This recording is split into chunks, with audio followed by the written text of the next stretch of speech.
Subscribe பண்ணாதவங்க subscribe பண்ணுங்க. அப்படியே பக்கத்துல இருக்க பெல் ஐகானையும் பிரஸ் பண்ணுங்க. விருச்சிக ராசி ஆவணி மாத ராசி பலன்கள். விருச்சிக ராசிக்காரர்களுக்கு ஆவணி மாதத்தில் நினைத்ததை செய்து முடிக்கப் போகின்ற ராசியாகவே மாறப்போகிறது. ஆவணி மாதத்தில் கிரக அமைப்புகள் அப்படித்தான் இருக்கின்றது.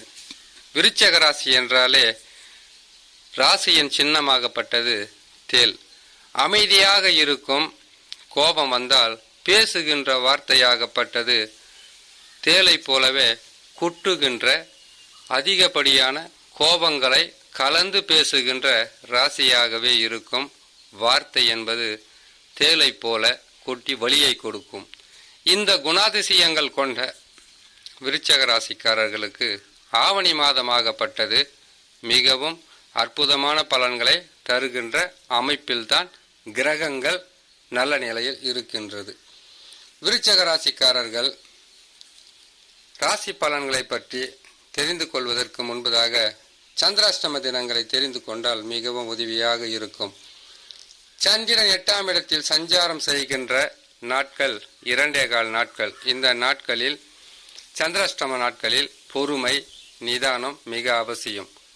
சந்திராஷ்டம நாட்களில் செய்யக்கூடாத சில விஷயங்கள் இருக்கும். கொடுக்கல் வாங்கல் தவிர்க்க வேண்டும். வண்டி வாகனங்களில் வேகமாக செல்லுவதை தவிர்க்க வேண்டும். யாரிடமாவது வீண் வாக்குவாதத்தை தவிர்க்க வேண்டும். குடும்பத்தில் சில பிரச்சனைகள் வந்தால் அமைதி காக்க வேண்டும். இப்படி இருந்தால் பெரிதளவு பாதகம் இல்லாமல் சாதகமான பலன்களை கட்டாயம் பெறலாம்.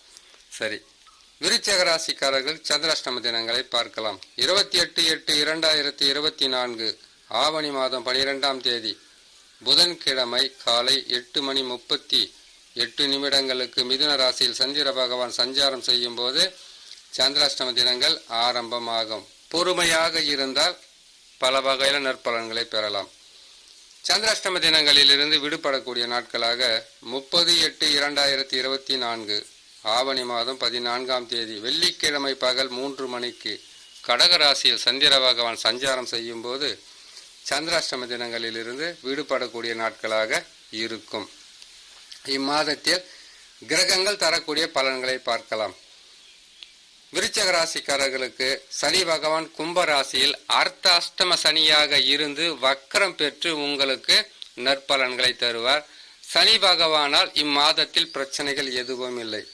ராகு பகவான் 5ஆம் இடத்தில் இருக்கும்போது பூர்வ புண்ணிய ஸ்தானத்தில் பலம் பெற்று நற்பலன்கள் அதிகரிக்கும்.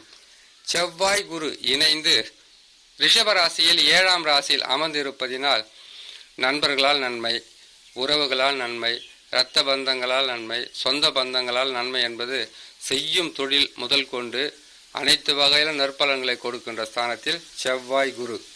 அடுத்ததாக புதன் பகவான் விருச்சிக ராசிக்காரர்களுக்கு 8ஆம் இடத்தில் அமர்ந்திருப்பது மறைந்த புதன் நிறைந்த செல்வத்தை தர வேண்டும். அது உங்கள் சொந்த ஜாதகத்தில் நடக்கக்கூடிய தசாவை பொறுத்தது. இப்போ புதன் பகவான் உங்களுக்கு 8ஆம் இடத்தில் இருப்பதினால் எதிர்பார்த்தது சற்று தாமதமாக இருந்தாலும் எதிர்பாராத நன்மைகளை பெறக்கூடிய அமைப்பில் இருக்கும். தசா நல்ல நிலை இருந்தால் யோகசாலிகளாக கூட மாறலாம். சூரியன் சுக்கிரன் இணைந்து உங்களுக்கு 10ஆம் ராசியில் அமர்ந்திருப்பதினால் தொழிலில் வளர்ச்சி, குடும்பத்தில் சந்தோஷம், எடுக்கின்ற முயற்சிகளில் வெற்றி, உங்களுடைய வாழ்க்கை வளர்ச்சி பாதைக்கு வழியை காட்டக்கூடிய ஸ்தானத்தில் சூரியன் சுக்கிரன்.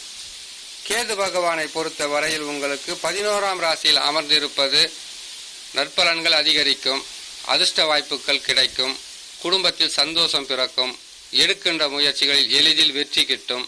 இதுநாள் வரையில் தடைகளாக இருந்திருந்தால் ஆவணி மாதத்தில் மிகவும் சிறப்பான பலன்களை பெறுகின்ற ராசியாகவே விருச்சிக ராசி இருக்கும் என்று சொல்லி இன்னொரு நல்ல பதிவில் உங்களை நான் சந்திக்கிறேன். நன்றி, வணக்கம். மேலும் தகவலுக்கு எங்க சேனலை மறக்காம சப்ஸ்கிரைப் பண்ணுங்க. நன்றி.